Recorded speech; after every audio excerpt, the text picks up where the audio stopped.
ঈশা, পাগলামো করিস না। শুনেছিস তো ছোট মা কি বলেছে?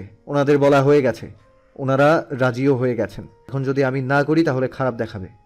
তার মানে তুমি সত্যি ফারাবকে বিয়ে করবে? হুম। আচ্ছা, আমার অপরাধটা কি বলবে? তোর কোনো অপরাধ নেই। আসলে কি জানিস তো, তোর সাথে না আমার ঠিক যায় না। কোথায় তুই আর কোথায় আমি।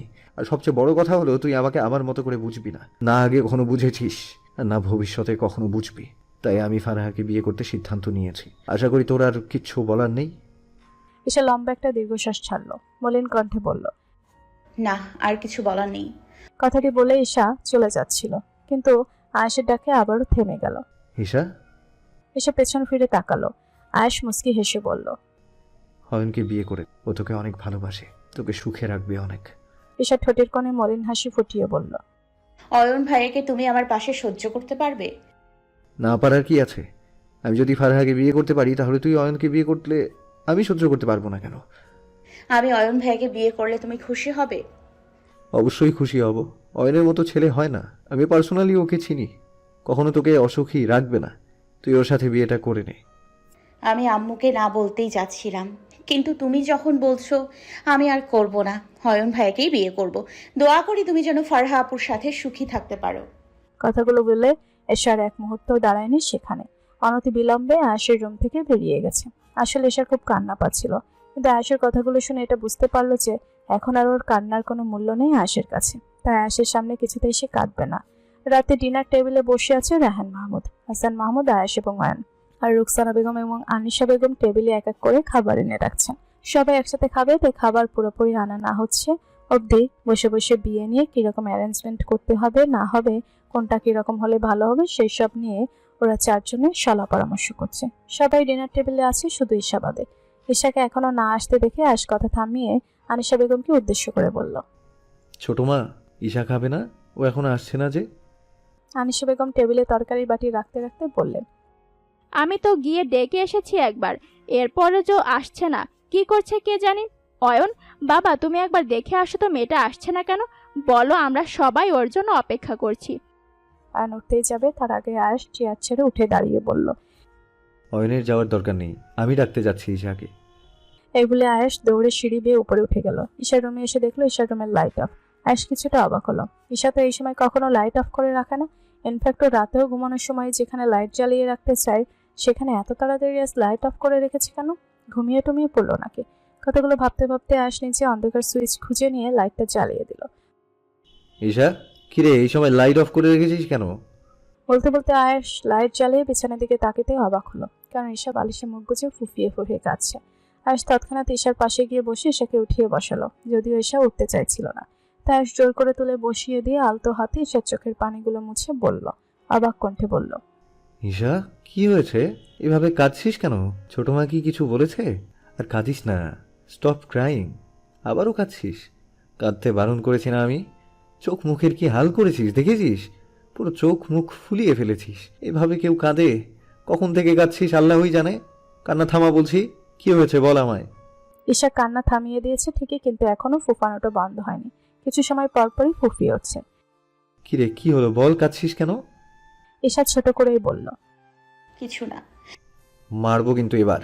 কিছু না হলে তুই এমনি এমনি কাঁদছিস কেন? বল কি হয়েছে? ঈশা কিছু একটা বলতে গিয়ে আবারও ফুফিয়ে কেঁদে উঠল। কান্নার জন্য মুখ দিয়ে কোনো কথাই যেন বের হচ্ছে না। আবার কাঁদছিস?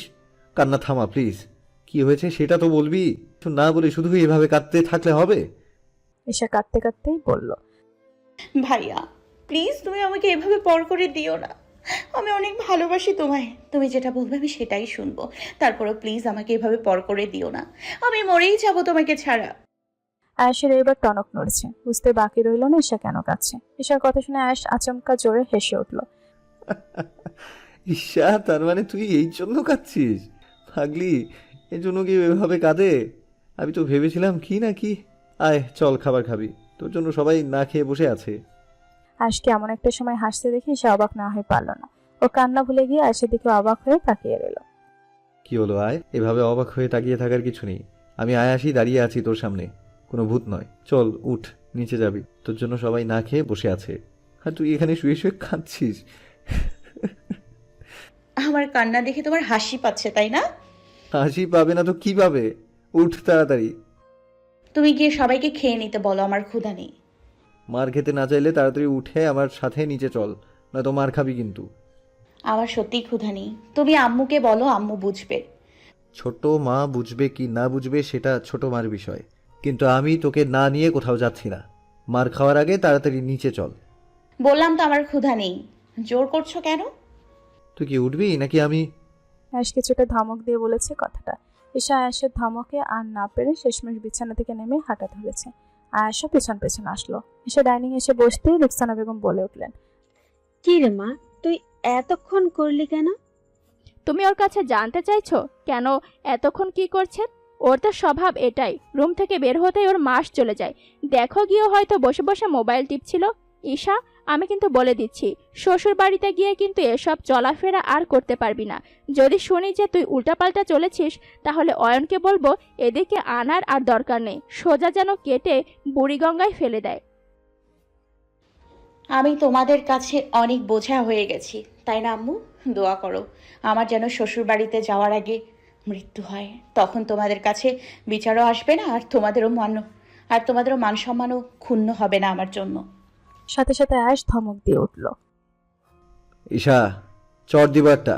কি সব আবল তাবল বকছিস? হ্যাঁ, আরেকবার তোর মুখে মরার কথা শুনলে আমি নিজে তোকে মেরে মাটিতে পুঁতে দেবো বলে দিচ্ছি। আয়াসের ধমক শুনে রুকসানা বেগম উল্টো আয়াসকে ধমক দিলেন। আয়াস, ধমকাচ্ছিস কেন মেয়েটাকে? বুঝিয়ে বল। হ্যাঁ রে ইশামা, তোর কি কোনো কারণে মন খারাপ? এমন করে কথা বলছিস কেন? আর তোর চোখ মুখ এমন দেখাচ্ছে কেন? না বড় আম্মু, তেমন কিছু না। বেশি সময় ধরে শুয়েছিলাম তো, তাই এমন লাগছে। সে কি রে মা, শুয়েছিলি কেন? কোনো রকম শরীর খারাপ লাগছে? রায়হান মাহমুদ প্রশ্নটা করলেন। ঈশা কিছু বলতে যাবে তার আগে আয়াস বলে উঠল, বাবা, ঈশার শরীর খারাপ লাগছে না, বরং ঈশা শ্বশুর বাড়িতে চলে যাবে বলে এতক্ষণ শুয়ে শুয়ে কাঁদছিল। আমি গিয়ে দেখি ম্যাডাম শুয়ে শুয়ে কাঁদছে। আয়াসের কথা শুনে উপস্থিত সবাই অবাক চোখে তাকালো ঈশার দিকে। কেউ এতক্ষণ বিষয়টা খেয়াল না করলেও আয়াসের কথায় এখন কারো চোখ এড়ালো না। রায়হান মাহমুদ মুস্কি হেসে বলেন, সে কি, এর জন্যই তাহলে ও এতক্ষণ নিচে আসছিল না? ঈশা মা, এখানে কান্নার কি আছে? মেয়ে হয়ে জন্মালে তো একদিন না একদিন শ্বশুর বাড়িতে যেতেই হবে। দেখছিস না তোর আম্মু, বড় আম্মু, ওরা নিজের বাড়ি ছেড়ে এখানে সংসার করছে, তাই বলে এভাবে কাঁদতে হয়? ঈশা কিছু বলল না, শুধু নিচের দিকে তাকিয়ে প্লেটের ভাতগুলো নেড়ে চেড়ে যাচ্ছে। মূলত সবার কথা শুনে ওর ভেতরটা যেন আরো ফেটে যাচ্ছে। কান্নাগুলো এই বুঝি লাজ লজ্জা ভুলে ঠেলে ঠুলে চলে আসার পণ করেছে। ঈশা বার কয়েক চোখের পাপড়িগুলো বন্ধ করে চোখের জলটুকু কোনো রকম আটকে নিল। ঈশাকে এখনো না খেয়ে বসে থাকতে দেখে অয়ন বলল, ঈশা, খাচ্ছ না কেন? খাওয়া শুরু করো। তুমি টেনশন করো না, তুমি যখন চাইবে আমি তখন নিয়ে আসবো। মন খারাপ করো না এটা নিয়ে। কিন্তু তারপরে যখন দেখলো যে ঈশা না খেয়ে বসে আছে, রুকসানা বেগম আদুরে গলায় বললেন, ইশামা, বড় আম্মু খাইয়ে দিব।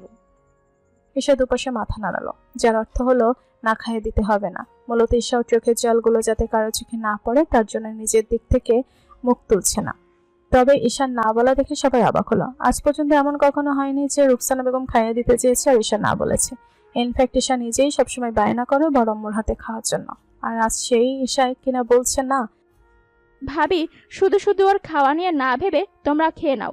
ওর খাওয়া নিয়ে ভাবতে থাকলে আজ আর কারোর ভাত খেতে হবে না।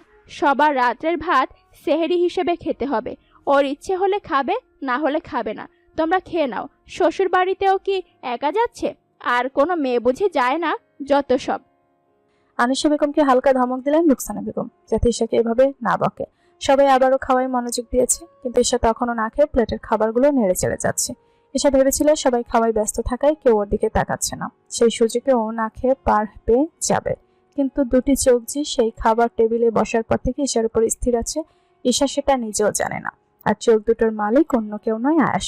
হ্যাঁ, ঈশা খেতে বসার পর থেকে আয়াস ঈশাকে পর্যবেক্ষণ করছিল, আর এখনো পর্যবেক্ষণ করছে। অয়ন আর ঈশা পাশাপাশি বসেছিল। মূলত আর কোনো চেয়ার খালি না থাকে ঈশাকে এসে অয়নের পাশের চেয়ারটাতে বসতে হয়েছে। আয়াস কিছু সময় চুপচাপ ঈশার দিকে তাকিয়ে থেকে হঠাৎই চেয়ার ছেড়ে উঠে অয়নের পেছনে এসে দাঁড়ালো। অয়ন, তুই কষ্ট করে একটু আমার চেয়ারে গিয়ে বসতো। আয়াসের কথায় সবাই অবাক হয়ে তাকালো আয়াসের দিকে। অয়নও অবাক হয়েছে, তাই অবাক কণ্ঠে বলল, আমি হঠাৎ তোর চেয়ারে যাব কেন? যেতে বলেছি জানা, এত প্রশ্ন করছিস কেন? আচ্ছা ঠিক আছে, যাচ্ছি। বলে আর নিজের প্লেট নিয়ে উঠে আয়াসের চেয়ারে গিয়ে বসে পড়লো। আয়াসে ততক্ষণে অয়নের চেয়ারে বসে পড়েছে। আয়াস তোর প্লেট। আয়নার কথায় আয়াস আয়নার থেকে হাত বাড়িয়ে প্লেটটা নিয়ে সেটা সামনের টেবিলে একটু দূরে করে রেখে দিয়ে ঈশার প্লেটটা নিজের সামনে টেনে নিল। আয়াসকে ঈশার প্লেট টেনে নিয়ে সেটার থেকে ভাতের গ্লাস বানাতে দেখে সবাই অবাক চোখে তাকিয়েছে আয়শার দিকে। আয়শার দিকে কয়েক জোড়া চোখ কৌতূহল নিয়ে চেয়ে আছে দেখে কারো দিকে না তাকিয়েই বলল, এভাবে তাকিয়ে থাকার কিছু নেই, সবাই যে যার মতো খাওয়া শুরু করো। ঈশা দেখি হাঁ কর। ঈশার দিকে এক গ্লাস ভাত এগিয়ে দিয়ে বলল আয়াস, কিন্তু ঈশা তখনও নিচের দিকে তাকিয়ে আছে। ঈশাকে নিচের দিকে তাকিয়ে থাকতে দেখে আয়াস আবারও বলল, কিরে হাঁ করতে বলেছি তো, এভাবে ভাতের গ্রাস নিয়ে বসে থাকলে তো আমার হাত ব্যথা হয়ে যাবে, দেখি হাঁ কর।